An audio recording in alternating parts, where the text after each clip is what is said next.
Moments ago, Mayor Rob Ford ignored questions from reporters. The chorus of calls for Ford to step down, either temporarily or for good, continues to rise. The mayor's inner circle says he's thinking about seeking help. But right now, the focus is on a legal decision about whether to release a video that allegedly shows Rob Ford in the company of a drug suspect. Lorenda Redekop is outside the mayor's office and joins me live from Toronto City Hall. So, Lorenda, there are still videos the public hasn't seen, plus those lengthy, blacked-out portions of the police surveillance report on Rob Ford. Both are the subject of legal proceedings. What's the latest on that? That's right. Well, one legal proceeding wrapped up today. It wrapped up within the last hour. No decision made. And that was in the case of Mohammed Khattak. And he's one of those men seen in a photo with the mayor. And that photo was released months ago. It was taken in front of what police have referred to as a crack house. His lawyers wanted that so-called crack video to be released to them and also possibly to the public. The Crown was arguing that that video is irrelevant to Khattak's case, and now it'll go back to the judge on Tuesday afternoon. Here is the side from the defense lawyer.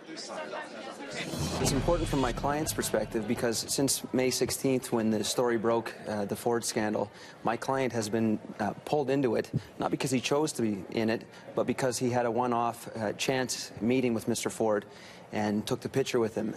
We believe that there's no connection between my client and the so-called crack video. And now there's also another legal angle going on, and that is related to media lawyers. They are trying to get access, and CBC is among them that has a lawyer working on that, get access to some of those pages that were blacked out, those documents, almost 500 pages that were released last week now, and they want access to those blacked out portions. No decision on that either, but that's another thing that could be coming next week. All right, so well, Lorenda, the court story is far from the only development in the Ford story today. Lots happening there behind you. That's right. Really interesting. What you were seeing off the top right before I came on was just minutes ago, Mayor Ford left his office, went for a walk down to the first floor. There's actually, it's flu shot day here at City Hall. He went for what I'm calling probably the most televised flu shot in history, certainly in Toronto, I would say. Lots of cameras following him down for that flu shot, not answering any questions, but yeah, taking the cameras on a bit of a walk, a little bit of a stroll through City Hall. What we've heard and what we were asking him questions about is whether he is going to be taking a break. We've heard a lot of councillors asking him to do that, calling on him to do that, and most recently it was his brother, Councillor Doug Ford. Here's some of what he had to say earlier to a radio station.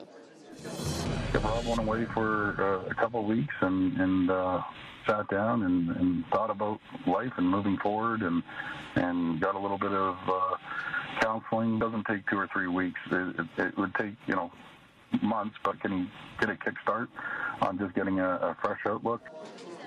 So he's calling for it to be a couple weeks off. Others are questioning, is this enough time? I don't know. I think what we're hearing from a lot of people is that they're asking for some kind of break. I'm not sure that they're saying a definitive amount of time. And apparently, Lorenda, I don't know whether you were able to hear it, but the mayor, the one question he did ask is, how are you doing? And he said, I'm doing just fine.